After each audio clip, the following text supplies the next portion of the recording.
Hello dear students, एक बार आप सभी का वापस से हमारी इस जीके क्लास में वेलकम है। आज जो हम बात करने जा रहे हैं बहुत इंपॉर्टेंट टॉपिक है। प्रीवियस क्लास में हमने प्रेसिडेंट के ऊपर डिस्कशन किया था, उससे जुड़े हुए क्वेश्चंस के ऊपर हमने बात की थी। आज हम जो बात करने जा रहे हैं वो गवर्नमेंट के एक्चुअल हेड के ऊपर बात करने जा रहे हैं, that is prime minister. Prime minister जब हम प्रेसिडेंट पढ़ रहे थे ना, तब भी मैंने इसके बारे में बताया था, तो सोच सकते हो आप कि कोई सा भी ऐसा पार्ट नहीं होता जहां पे प्राइम मिनिस्टर का जिक्र ना हो। आज के इस वीडियो में आप यही सब चीज़ें सीखने वाले हो कि प्राइम मिनिस्टर क्यों इतना इंपॉर्टेंट होता है, उससे जुड़े हुए क्या क्या क्वेश्चंस आपके एग्जाम में पूछे जा सकते हैं, वही सभी। सबसे पहली चीज़, जैसा कल भी हमने बताया था, आप मुझे कमेंट बॉक्स में बताओगे कि इंडियन कॉन्स्टिट्यूशन के कौन से आर्टिकल के तहत प्रेसिडेंट के बारे में आपको पढ़ने को मिलता है, तो वो आप मुझे कमेंट करके बताओगे। अगर आपने कल का लेक्चर देखा है तो आप इसका जवाब दे सकते हो। यहां की शुरुआत भी वही होती है कि आर्टिकल 75 इंडियन कॉन्स्टिट्यूशन का मेंशन करता है कि प्राइम मिनिस्टर होगा वो व्यक्ति जो कि अपॉइंटेड होगा बाय द प्रेसिडेंट। अब यहां पे ये अपॉइंटेड वर्ड को थोड़ा सा अच्छे से समझ लेना। एक होता है इलेक्टेड, एक होता है अपॉइंटेड। अब ये इलेक्टेड है कि अपॉइंटेड है, इसके ऊपर अभी हम डिस्कस करेंगे। ये देखो यहां पर आपको दिख रहा होगा, बट अभी आपको केवल ये समझना है कि आर्टिकल 75 ये कहता है कि इंडियन कॉन्स्टिट्यूशन का कि प्राइम मिनिस्टर वो होगा जिसको प्रेसिडेंट अपॉइंट करेंगे। कोई स्पेशल प्रोसीजर मेंशन नहीं कर रखा। हाँ, जैसे ही प्रेसिडेंट का कर रखा था ना अपन ने कि सीक्रेट बैलेट होगा, एक वोट का एक वैल्यू नहीं होगा, ये व्यक्ति वोट डालेंगे, ऐसा इसके लिए कुछ नहीं है। जनरल इलेक्शंस होते हैं, लोकसभा के जनरल इलेक्शंस होते हैं, उसमें जो भी लीड करता है, जो भी पॉलिटिकल पार्टी का लीडर, उसे प्राइम मिनिस्टर अपॉइंट किया जाता है। आर्टिकल 74 सबसेक्शन 1 ये कहता है काउंसिल ऑफ मिनिस्टर किसके थ्रू? प्राइम मिनिस्टर के थ्रू। प्राइम मिनिस्टर एडवाइस करेगा प्रेसिडेंट को और प्रेसिडेंट प्राइम मिनिस्टर के एडवाइस पर काउंसिल ऑफ मिनिस्टर्स को चुनेंगे। अब भाई ये समझ लेना कि काउंसिल ऑफ मिनिस्टर्स होते क्या हैं, वो भी हालांकि इसी लेक्चर में हम डिस्कस करेंगे। आपको ये चीज समझ में आनी चाहिए कि अपॉइंट कौन कर रहा है? प्रेसिडेंट कर रहा है। पहले किसको करेगा? प्राइम मिनिस्टर को। फिर प्राइम मिनिस्टर बताएगा कि मुझे काउंसिल ऑफ मिनिस्टर में ये लोग चाहिए। अपॉइंट तो अल्टीमेटली प्रेसिडेंट ही करेगा, लेकिन एडवाइस किसकी होगी? प्राइम मिनिस्टर की। तो ये बात मान के चलें कि गवर्नमेंट के अंदर प्राइम मिनिस्टर का ओहदा बहुत ज्यादा होता है। प्रेसिडेंट अपने हिसाब से कोई काउंसिल ऑफ मिनिस्टर नहीं चुन सकता, ठीक है? उसको एडवाइस जो प्राइम मिनिस्टर करेगा वही चुना जाएगा। इंडियन कॉन्स्टिट्यूशन प्राइम मिनिस्टर और काउंसिल ऑफ मिनिस्टर्स के हिसाब से ही लेजिस्लेचर में डिवाइड होती है। Prime minister of India chief executive होता है गवर्नमेंट का, ये बात तुम जानते हो। पंडित जवाहरलाल नेहरू जी हमारे देश के पहले प्राइम मिनिस्टर थे और इनके पास में एक रिकॉर्ड भी है कि ये भारत के लॉन्गेस्ट सर्विंग प्राइम मिनिस्टर रहे। काफ़ी लंबे टाइम तक, आज़ादी की शुरुआत से लेकर, मतलब जब आज़ादी हुई हमारी तभी डिसाइड हो गया था ऑफिशियली 15 अगस्त, उसके पहले डिसाइड हो गया था कि प्राइम मिनिस्टर ये रहेंगे और उनके इंतकाल तक यही रहे। उनका इंतकाल हुआ था 64 में, ठीक है? तो यहाँ तक आपको ये याद रखना है कि प्राइम मिनिस्टर सबसे लंबे टाइम तक कौन रहे? Jawaharlal Nehru ji. Indira Gandhi ji first women prime minister थी। राजीव गांधी, देखो यहाँ टिक कर रखा है मैंने, इसका मतलब क्या है कि राजीव गांधी, ये थोड़ा सा याद रखना, यंगेस्ट प्राइम मिनिस्टर थे। सिख प्राइम मिनिस्टर थे मनमोहन सिंह जी। और भारत के अंदर अभी एट प्रेजेंट प्राइम मिनिस्टर के बारे में जानते होंगे तुम, श्री नरेंद्र मोदी जी। ये भारत के 14th प्राइम मिनिस्टर थे। अभी अगर आपसे पूछा जाए कि भारत के अंदर कौन सी लोकसभा चल रही है, अगर आपसे पूछा जाए कि भारत के अंदर कौन सी लोकसभा चल रही है, कौन से नंबर की, तो 17वें नंबर की लोकसभा चल रही है अभी, ठीक है? मतलब 17th लोकसभा है ये। हर एक लोकसभा के अंदर प्राइम मिनिस्टर चेंज होते हैं। यहाँ पे 14th प्राइम मिनिस्टर जो थे, ही वॉज नरेंद्र मोदी जी। यहाँ पे लोकसभा कौन सी है? प्रेजेंट लोकसभा 17वीं लोकसभा है, याद रखना। चलिए आगे देखें।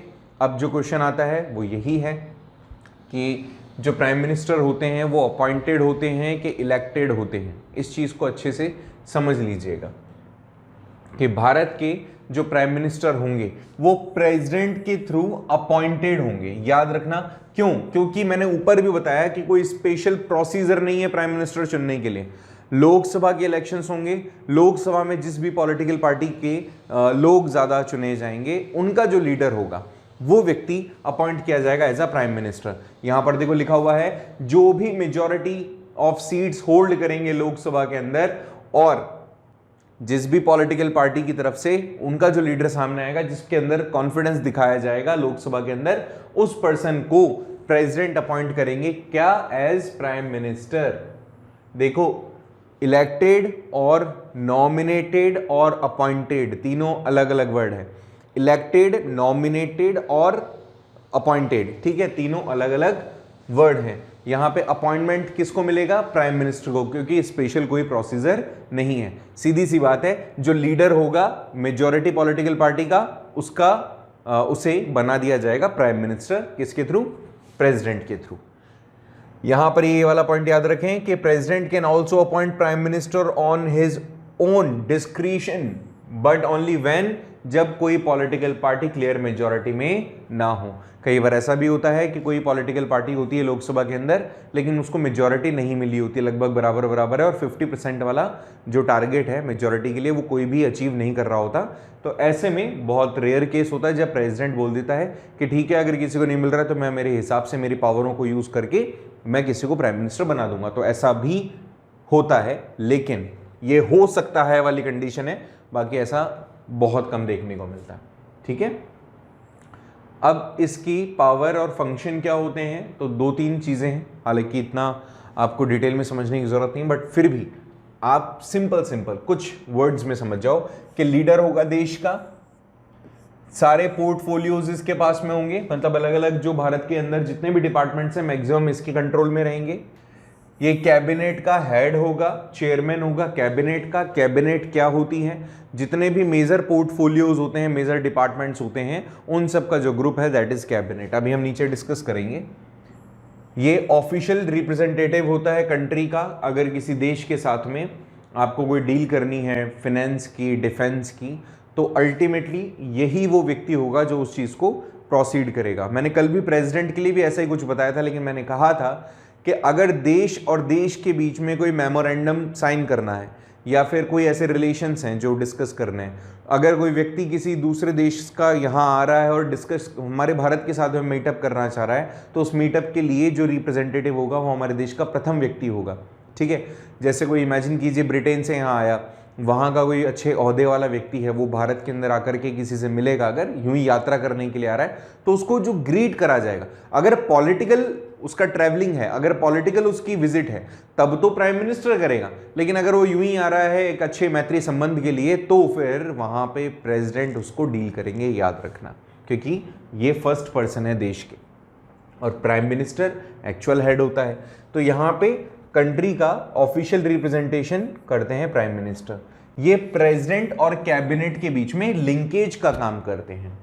प्रेसिडेंट अपनी पावर को एक तरीके से डिसेंट्रलाइज कर दिया, मतलब अलग अलग पोर्टफोलियोज में उसने बांट दिया।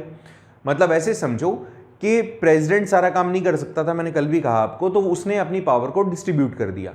अब प्राइम मिनिस्टर में क्या, प्राइम मिनिस्टर भी अकेले नहीं कर सकता, तो उसने अपनी पावर को और डिस्ट्रीब्यूट कर दिया काउंसिल ऑफ मिनिस्टर्स में। काउंसिल ऑफ मिनिस्टर में एक कैटेगरी होती है कैबिनेट मिनिस्टर्स, उसके अंदर अलग अलग पोर्टफोलियोज होते हैं, उसको दे दिया। ऐसे समझ लेना कि अगर कोई फाइनेंस का इशू है, अगर प्रेसिडेंट को ये जानना है कि भारत की फाइनेंशियल कंडीशंस अभी क्या चल रही है, तो वो डायरेक्ट फाइनेंस मिनिस्टर से नहीं पूछता, वो प्राइम मिनिस्टर से पूछेगा और प्राइम मिनिस्टर फिर अपने फाइनेंस मिनिस्टर से पूछेगा। फिर ऐसे में फाइनेंस मिनिस्टर, क्योंकि उसको केवल एक डिपार्टमेंट दे रखा है, वो अपनी जो भी डेटाज उसको कलेक्ट करने हैं वो कलेक्ट करके रिपोर्ट प्राइम मिनिस्टर को करेगा और प्राइम मिनिस्टर फिर प्रेसिडेंट को करेंगे। इस तरह से लिंकेज का काम करता है बिटवीन प्रेसिडेंट एंड कैबिनेट। ये किन किन का हेड होता है, इस क्वेश्चन को अच्छे से समझ लेना। किन किन कमिटीज का हेड होता है, किन किन ऑर्गेनाइजेशन का हेड होता है प्राइम मिनिस्टर।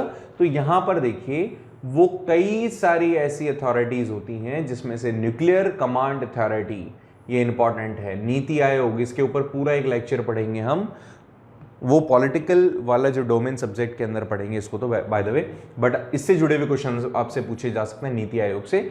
ठीक है, nuclear command authority, NITI Aayog, आपसे क्वेश्चन ऐसे पूछ लिया जा सकता है कि इनमें से कौन सी अथॉरिटी का हेड नहीं होता प्राइम मिनिस्टर, तो आपको फिर पता होना चाहिए। ठीक है, तो नीति आयोग हो गई। इसके अलावा कैबिनेट के अंदर जो भी कमिटीज बनती है, जो भी पर्सन अपॉइंट किए जाते हैं, उन सभी के ऊपर भी प्राइम मिनिस्टर ही होते हैं।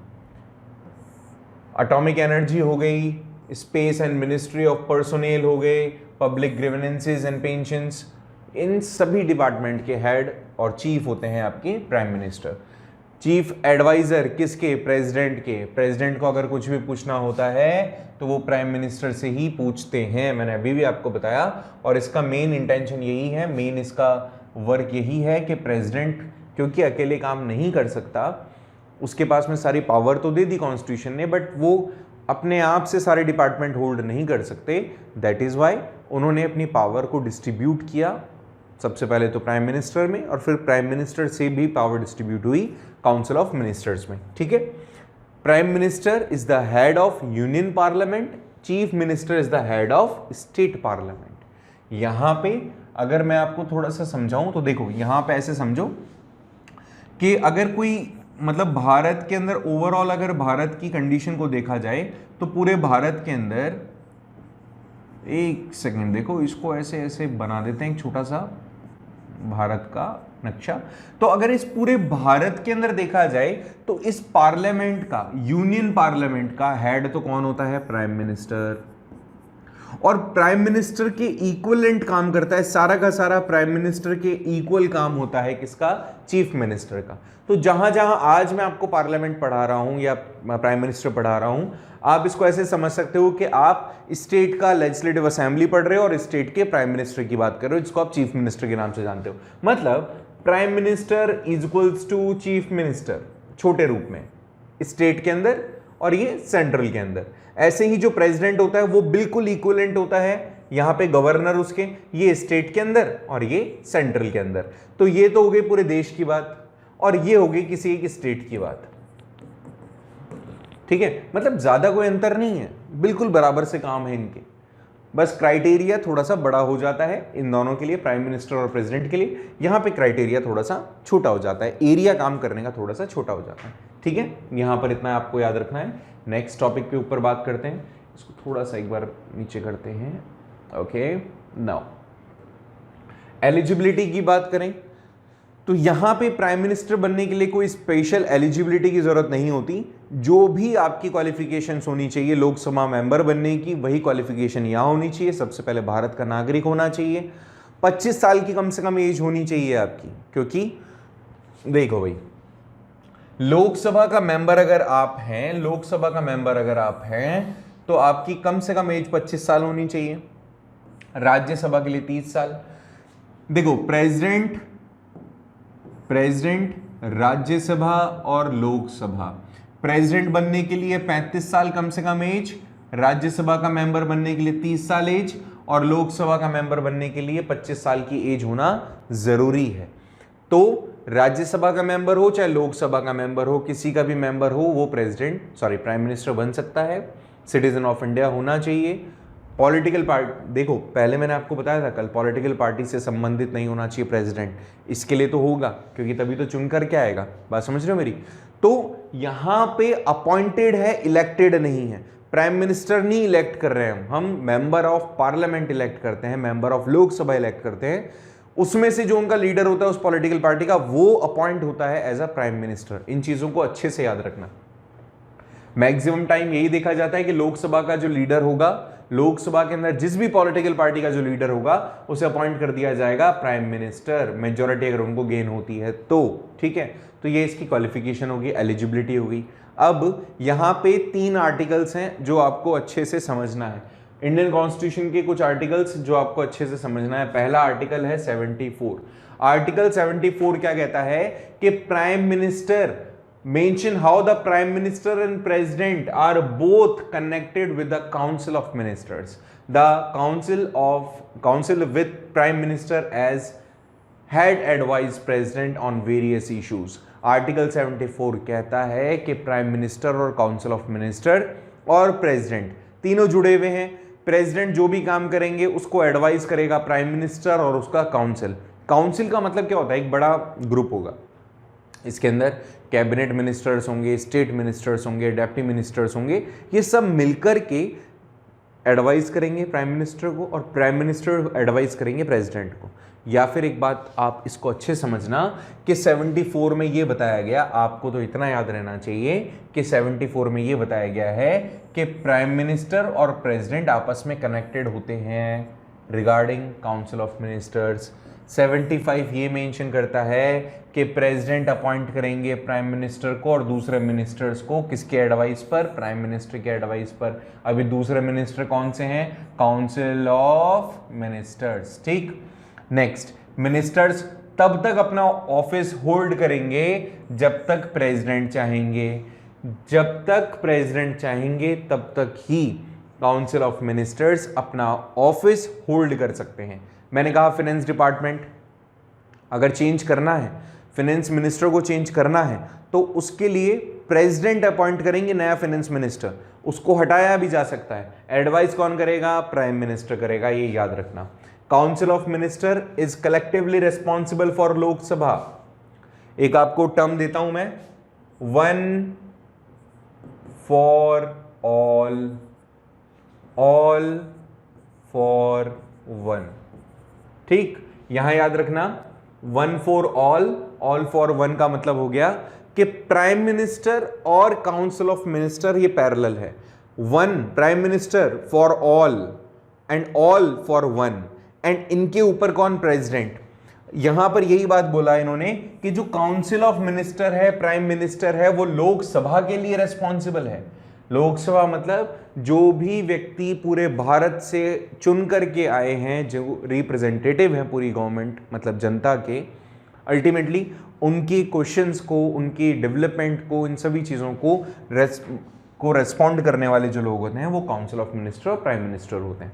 अगर इनमें से एक भी व्यक्ति करप्ट होता है तो सारे लोगों को रिजाइन देना होता है। किसको? प्रेसिडेंट को।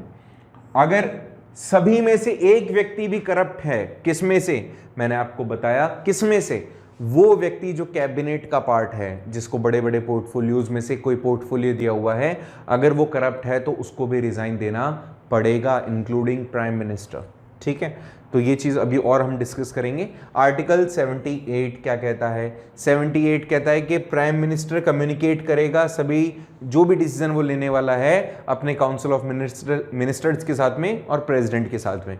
मतलब अल्टीमेटली जो कुछ भी भारत के अंदर होगा, प्रेसिडेंट को उसके बारे में इंफॉर्मेशन होगी। जैसे नोटबंदी हुई, तो नोटबंदी के दौरान प्रेसिडेंट को ये पता होगा कि ऐसा कुछ होने वाला है। उसकी एब्सेंस में या उसकी नॉलेज के बिना ऐसा कोई भी चीज़ नहीं हो सकती। हो सकता है कि काउंसिल ऑफ मिनिस्टर को ना पता हो, बट फाइनेंस मिनिस्टर को पता होगा, फाइनेंस मिनिस्टर को पता होगा, प्राइम मिनिस्टर को पता होगा और प्रेसिडेंट को पता होगा। ये तो हो गई होगा। इसके अलावा जो हमारे यहाँ के आरबीआई के गवर्नर हैं उनको भी पता होगा। President can also refer issues to the consideration of council of ministers. कोई भी ऐसा कोई इशू है जो रिलेटेड है काउंसिल ऑफ मिनिस्टर्स के, वो भी प्रेसिडेंट क्या करेगा? कोशिश करेगा कि उन सभी चीज़ों को सॉर्ट आउट करे। अगर कोई प्रॉब्लम है तो किसी को नया अपॉइंटमेंट देना है, किसी को हटाना है, किसी को नया लाना है, कोई डिपार्टमेंट किसी से लेकर के किसी और को देना है, तो वो चीज़ें भी प्रेसिडेंट ही देखेंगे, बट एडवाइस हमेशा प्राइम मिनिस्टर की होगी। नेक्स्ट टॉपिक पे बात करते हैं। यहाँ पर फैक्ट्स के बारे में बताया, जैसे कि जो प्राइम मिनिस्टर हैं भारत के, उनसे जुड़े हुए कुछ फैक्ट हैं। सबसे पहले यहाँ पर बात करें कि सबसे लंबे टाइम तक कौन प्राइम मिनिस्टर रहे, तो वो थे आपके जवाहरलाल नेहरू, जो 64 में जिनकी डेथ हुई, अदरवाइज ये और लंबे जाते। Women, second longest serving prime minister Bharat के इंदिरा गांधी जी, फर्स्ट विमेन इंदिरा गांधी जी। ऐसे प्राइम मिनिस्टर जो 2 बार यहाँ पे एक्टिंग प्राइम मिनिस्टर ट्वाइस, जो कि थे Gulzari Lal Nanda. Acting prime minister क्या होता है? कई बार पोस्ट ऑफ प्राइम मिनिस्टर की अचानक से खत्म हो जाती है, लैप्स हो जाता है, या तो रिजाइन कर देता है या फिर डेथ हो जाती है। किसी भी तरीके से अगर वो प्लेस खाली हो जाए तो उनकी जगह पर कौन काम कर रहा है एज अ प्राइम मिनिस्टर, तो वो होते हैं एक्टिंग प्राइम मिनिस्टर। तो 2 बार रहे कौन? गुलजारी लाल नंदा। फर्स्ट नॉन कांग्रेसी प्राइम मिनिस्टर कौन से थे? Morarji Desai. Indian prime minister receive Pakistan highest civilian award, Morarji Desai. इनको थोड़ा सा अच्छे से समझ लेना, ये बहुत इंपॉर्टेंट चीज़ है। मोरारजी देसाई जी को पाकिस्तान का हाईएस्ट सिविलियन अवार्ड मिला। अब यंगेस्ट प्राइम मिनिस्टर की बात करें तो यंगेस्ट प्राइम मिनिस्टर में आपको पता होना चाहिए राजीव गांधी जी आते हैं। और अगर फिर हम देखें कि भारत के प्राइम मिनिस्टर जो कि साउथ से आते हैं वो कौन थे, तो ये है Narasimha Rao, PV Narasimha Rao. First prime minister India की जो कि राज्यसभा के मेंबर रहे वो इंदिरा गांधी जी थी, जो कि अभी हमने पढ़ा कि राज्यसभा और लोकसभा से लाया जा सकता है, अपॉइंट किया जा सकता है प्राइम मिनिस्टर को। तो वो भी यहाँ पर एक एग्जाम्पल है हमारे सामने इंदिरा गांधी जी का। इंदिरा गांधी जी के साथ में आपको बहुत सारे फैक्ट जुड़े हुए मिल सकते हैं। सबसे ज़्यादा इमरजेंसी इनके दौरान लगी। इनका जो कार्यकाल था वो इस तरह का रहा कि पहले जैसे जब यहाँ पे नेहरू जी की डेथ हुई तो नेहरू जी के बाद शास्त्री जी बने, शास्त्री जी की भी डेथ हो गई उसी टाइम ड्यूरेशन में, तो इंदिरा गांधी जी को लाया गया प्राइम मिनिस्टर की पोस्ट पे। ठीक है, अच्छा और भी कुछ जुड़ी हुई चीज़ें मोरारजी देसाई जी के बारे में बता देता हूँ थोड़ा सा मैं। इनको जो हाईएस्ट सिविलियन अवार्ड के बारे में हम बात कर रहे हैं, तो पाकिस्तान का हाईएस्ट सिविलियन अवार्ड जैसे हमारे यहाँ पे भारत रत्न होता है ना, वैसे ही यहाँ पर होता है निशान पाकिस्तान, निशान ए पाकिस्तान, निशान पाकिस्तान, ये इनको मिला था। ठीक है, एंड 1990 में मिला था, ये याद रखें। यहां पर ये भी लिखा हुआ है कि ये पहले नॉन कांग्रेस प्राइम मिनिस्टर रहे। तो अब इसके पहले तक के जितने भी प्राइम मिनिस्टर थे वो सारे कांग्रेस के थे। नॉन कांग्रेस प्राइम मिनिस्टर हैं, इसका मतलब क्या हुआ कि किसी न किसी पॉलिटिकल पार्टी से रिलेट करते होंगे, तो वो थी जनता पार्टी, जनता पार्टी जिससे ये आते थे। तो जनता पार्टी से आए थे और फिर ये प्राइम मिनिस्टर रहे। चलें आगे देखें, थोड़ा सा अब डिस्कस करते हैं काउंसिल ऑफ मिनिस्टर्स के बारे में। सबसे पहले तो हम आर्टिकल के ऊपर बात करते हैं। दो आर्टिकल इससे जुड़े हुए हैं, 74 और 75। 74 आर्टिकल, 75 अभी ऑलरेडी इसके ऊपर हमने 74 में डिस्कस किया था कि कैसे प्राइम मिनिस्टर और प्रेसिडेंट के बीच में काउंसिल ऑफ मिनिस्टर्स भी होगी जो कि एडवाइस करेगी प्रेसिडेंट को उसके काम के लिए। आर्टिकल 75 ये कहता है कि इन चीजों के ऊपर काउंसिल ऑफ मिनिस्टर्स का वर्क होगा। ठीक है, तो 74 क्या कह रहा है, 74 में मेंशन है कि council of minister prime minister के थ्रू हेडेड होंगे और 75 के अंदर एडवाइस करेंगे, और ये काम करेंगे कौन, प्राइम मिनिस्टर और काउंसिल ऑफ मिनिस्टर। ठीक है, तो यहां पर सबसे पहला पॉइंट अगर अपन बात करते हैं तो they are appointed by the president on advice of prime minister. ये बात तुम जानते हो पहले से। They along with the prime minister of India from 15% of total strength of the lower house. Lower house का मतलब क्या होता है, लोकसभा, और अपर हाउस का मतलब होता है राज्यसभा। इन्होंने कहा कि काउंसिल ऑफ मिनिस्टर में 15% से ज्यादा मिनिस्टर आप इंक्लूड नहीं कर सकते हो। तुम ये सोचो कि आप सबको कुछ ना कुछ डिपार्टमेंट, नया नया डिपार्टमेंट बना करके दे दोगे, ऐसा नहीं होगा। 15% टोटल स्ट्रेंथ से ज्यादा नहीं होनी चाहिए। काउंसिल का मतलब बहुत बड़ा फॉर्म होता है, याद रखें आप। कैबिनेट, डेप्यूटी, इसके अलावा स्टेट मिनिस्टर्स, ये सारे अलग अलग जो ग्रुप के मिनिस्टर्स होते हैं, इनका एक मिला जुला रूप होता है काउंसिल का। ठीक है, अब एक और चीज यहां पे ये याद रखना, 91st अमेंडमेंट एक्ट के अंदर ये प्रोवाइड किया गया कि disqualification of ministers when he stands disqualified as the member of parliament. अगर वो मेंबर ऑफ पार्लियामेंट होने के लिए डिस्क्वालीफाई हो जाता है तो वो फिर मिनिस्टर भी नहीं बन सकता। इस चीज को याद रखें आप। Difference between Lok Sabha and the Rajya Sabha can be referred in the linkage article. जो भी इस आर्टिकल के अंदर जुड़ी हुई चीजें हैं वो आपको यहां देखने को, इसमें समझने को मिलेगी। सिंपल सा इसको मैं और सिंप्लीफाई कर देता हूं। 91st अमेंडमेंट एक्ट के अंदर ये बताया गया कि अगर कोई पर्सन डिस्क्वालीफाई हो जाता है, अगर वो मेंबर नहीं रहता है, तो फिर वो मिनिस्टर भी नहीं रहेगा। अब minister ceases to exit one as one if he is not member of either house of parliament for 6 consecutive months। 6 महीने लगातार अगर वो मेंबर नहीं रहता है, मतलब उसको अगर आपने अपॉइंट भी कर दिया, किसी भी पर्सन को बाहर से लाकर अगर आपने अपॉइंट कर दिया, एज अ मिनिस्टर आपने बना दिया, कोई पोस्ट आपने दे दी, तो 6 महीने के अंदर अंदर उसको पार्लियामेंट के अंदर अपना जो प्रेजेंस है वो एक्सेप्ट करवाना होगा। मतलब ऐसे मान के चलो, अगर मुझे प्राइम मिनिस्टर ले जाएं कि भैया आप चलो हमारे साथ में और कोई भी मिनिस्ट्री मुझे दे दी जाए, तो मुझे पहले ये वहाँ पर पार्लियामेंट के अंदर मेरा जो पोस्ट है, मेरा जो मेंबरशिप है, उसको अप्रूव करवाना पड़ेगा। कैसे होगा, वो वोटिंग के थ्रू होता है। ठीक है, तो 6 महीने से ज़्यादा अगर कोई भी व्यक्ति अपॉइंट भी कर रखा है आपने और उसकी मेंबरशिप हट गई, खत्म हो गई है, उसको हटा दिया गया है किसी भी कारण से, तो फिर वो वहाँ पर नहीं रह सकता as a minister. Parliament decide करती है salary allowances of council of minister. Prime minister की सैलरी उतनी ही होगी जितनी लोकसभा के मेंबर की होगी, लेकिन उनको कुछ चीज़ें एक्स्ट्रा दी जाती हैं। और जैसे अलाउंसेज होते हैं, अलाउंसेस का मतलब क्या होता है कि कुछ सरकार की तरफ से एक्स्ट्रा पैसा दिया जाता है, जैसे घर की फैसिलिटी हुई, रेंट तो खैर क्या कहेंगे, उनको अपना हाउस मिलता है, ठीक है, आने जाने के लिए जो भी एक्सपेंसेस हैं वो सारे बियर कौन करता है, गवर्नमेंट करती है। ऐसे ही और भी दूसरे बहुत सारे अलाउंसेस मिलते हैं जो भी प्राइम मिनिस्टर बनता है, एक्स्ट्रा अलाउंसेस होते हैं, हालांकि लोकसभा और राज्यसभा मेंबर्स को भी मिलेंगे, बट कुछ एक्स्ट्रा अलाउंसेस मिलते हैं, और ऐसा करके लगभग 2,80,000 रुपीज़ के आसपास जो सैलरी हो जाती है प्राइम मिनिस्टर की, ठीक है, इतना मान के चलें आप। खर्चा वैसे कुछ नहीं लगता जेब से, याद रखना, ठीक है, कोई भी खर्चा अपनी जेब से नहीं लगता, सब चीज़ें फ्री होती है और बड़े मज़े होते हैं। अब यहाँ पे काउंसिल ऑफ मिनिस्टर प्रेसिडेंट के हिसाब से मतलब क्या क्या एडवाइस करेंगे। हाँ, यहाँ पर ये क्वेश्चन पूछ रहा है कि is the advice tendered by the council of ministers binding on president, कि यस, एडवाइस जो भी किया जाएगा प्रेसिडेंट को, बिल्कुल सही बात है, उसको एक्सेप्ट करना पड़ता है, प्रेसिडेंट को एडवाइस कर सकता है, एडवाइस दी जा सकती है, लेकिन हाँ ये आप थोड़ा सा याद रखें कि प्रेसिडेंट जो कुछ भी काम करेगा ना, कोई भी काम होगा प्रेसिडेंट का, वो बिना प्राइम मिनिस्टर की एडवाइस के नहीं करेगा, और प्राइम मिनिस्टर की एडवाइस करने के लिए उसके पास में काउंसिल है, तो काउंसिल और प्राइम मिनिस्टर की एडवाइस को इग्नोर नहीं किया जा सकता, ऐसा होता है, हालांकि इंपॉर्टेंट नहीं है आपके एग्जाम पॉइंट ऑफ व्यू से, तो उसको स्किप कर सकते हो। ये वाला थोड़ा सा इंपॉर्टेंट है कि कितने टाइप के मिनिस्टर्स आपको देखने को मिलते हैं, तो यहाँ पर देखिए मेजरली 4 टाइप के मिनिस्टर होते हैं। अगर आपने छोटी क्लासेस में पढ़ा है इसको, छोटी क्लासेस का मतलब है आपने 9th एंड 10th अगर इसको स्टडी किया है, तो आपने वहाँ 3 टाइप के मिनिस्टर देखे होंगे। उसके अंदर सबसे पहले आपने कैबिनेट मिनिस्टर देखा होगा, फिर स्टेट मिनिस्टर देखा होगा, फिर आपने डेप्टी मिनिस्टर देखा होगा। यहाँ पे इन्होंने 2 डिवीजन कर दिए, state minister with independent charges और स्टेट मिनिस्टर्स केवल। अब ये थोड़ा सा आप समझ लेना क्या होता है। देखो यहां पर तो पर्टिकुलरली क्या है कि he is present, he participate in every meeting of cabinet. Cabinet minister अगर मैं थोड़ा ब्रॉडली आपको बताऊं तो बड़े बड़े जो डिपार्टमेंट्स हैं उसको इन मिनिस्टर्स को सौंपा जाता है, कैबिनेट को, ठीक है।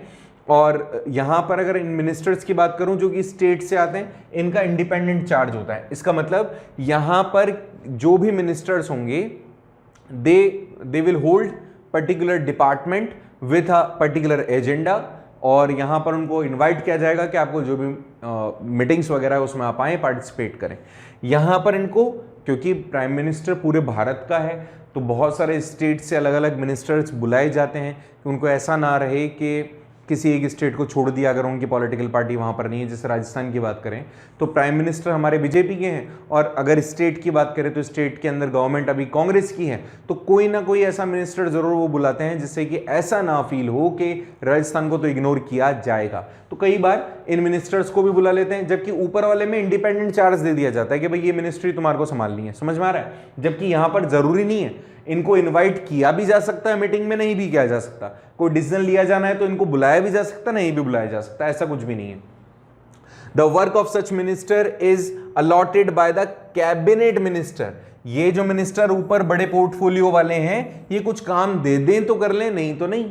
और यहां पर ये मिनिस्टर्स वो होते हैं जो कैबिनेट का पार्ट बन सकते हैं एब्सेंस में किसी के। अगर कई बार ऐसा होता है कि ये काम मतलब वो लोग अवेलेबल नहीं है, तो इनके एब्सेंस के अंदर भी काम का डिस्ट्रीब्यूशन होना चाहिए।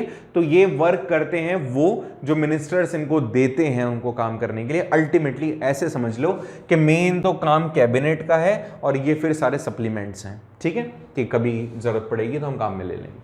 और एक तरीके से भ्रम बनाए रखने के लिए कि हाँ भाई तुम्हारे को भी साथ लेके चल रहे हैं, इसलिए ये लोग यहाँ पे काम करते हैं। यहाँ पर लिस्ट ऑफ प्राइम मिनिस्टर मैंने दिखाने की कोशिश की है, होपफुली आपको यहाँ दिख रही होगी और समझ में भी आ रही होगी।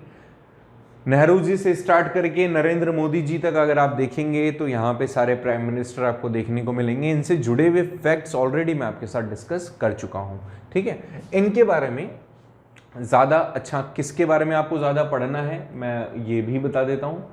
किससे जुड़े हुए क्वेश्चन ज़्यादा पूछे जा सकते हैं, पहले व्यक्ति हैं, दूसरे व्यक्ति हैं, ठीक है, इसके अलावा तीसरे व्यक्ति हैं। इनसे जुड़े हुए क्वेश्चन काफ़ी ज़्यादा पूछे जा सकते हैं। और अगर देखा जाए तो अभी जैसे मैंने आपको एक क्वेश्चन बताया, यहाँ पे यंगेस्ट प्राइम मिनिस्टर थे, तो ये वो लोग हैं इनके बारे में। ऑलरेडी अगर आप देखेंगे तो इनका टेन्योर मैंने यहाँ पर दिखाया है, प्राइम मिनिस्टर कौन कौन रहे, कैसे कैसे रहे। तो JL नेहरू जी 1964 तक रहे। फिर उसके बाद में लिस्ट पूरी टोटल है। इस टोटल लिस्ट के अलावा थोड़ा सा और इजी कर देता हूँ आपके लिए मैं, यहाँ पर हमने प्राइम मिनिस्टर्स की ये जो लिस्ट है, एक बार इसको आप अच्छे से इसको चीज़ को डिटेल में पढ़ लेना। इससे जुड़े हुए कुछ और भी चीज़ें हैं, जैसे यहाँ पे चाचा नेहरू किसको कहा जाता है, पंडित नेहरू क्यों कहा जाता है, ठीक है। कश्मीरी पंडित्स के लिए रिप्रेजेंटेशनशिप का काम किया उनके लोगों के लिए, हालांकि हुआ कुछ नहीं था बट फिर भी चलो ठीक है। ऐसा मत सोचना मैं कांग्रेसी या कांग्रेस के अगेंस्ट में हूँ, बट मैं फिर भी आपको बता रहा हूँ। तो यहाँ पे because of his root in Kashmiri Pandit community, उनको माना जाता है कि वो कश्मीर से और कश्मीरी पंडित कम्युनिटी से वो बिलोंग करते थे, इसलिए इनको कश्मीरी पंडित नेहरू के नाम से जाना गया। ये फैक्ट मेरे हिसाब से आपको पता नहीं होता या नहीं होगा, अगर पता है तो बहुत ही भगवान की कृपा है आप पर। तो ये चीज़ें कुछ और भी डिटेल्ड हैं इसमें, आप थोड़ा सा अच्छे से इसको पढ़ेंगे अगर, क्योंकि नोट्स हम आपके साथ शेयर करेंगे, तो अगर इसको आप पढ़ते हैं तो आपको चीज़ें समझ में आ जाएगी and hopefully it will give you benefit, ठीक है। तो ये चीज़ हम आपके साथ शेयर करेंगे हमारे टेलीग्राम चैनल पे, आप वहाँ जाके ज़रूर से ज्वाइन कीजिएगा। मिलते हैं नेक्स्ट वीडियो में ऐसे ही कुछ एक और नए टॉपिक के साथ। इतना इसको 1 बाय 1 पढ़ के बताऊंगा तो मेरे हिसाब से वो टाइम वेस्टिंग ही है। आपको जो इसमें से इंपॉर्टेंट मैंने बताया वो पढ़ लीजिएगा, बाकी एक बार मोटे मोटे तौर पर इसको देख लीजिएगा तो समझ में आ जाएगा। मिलते हैं नेक्स्ट वीडियो में एक नए टॉपिक के साथ। Thank you so much, bye bye, see you, have a nice day.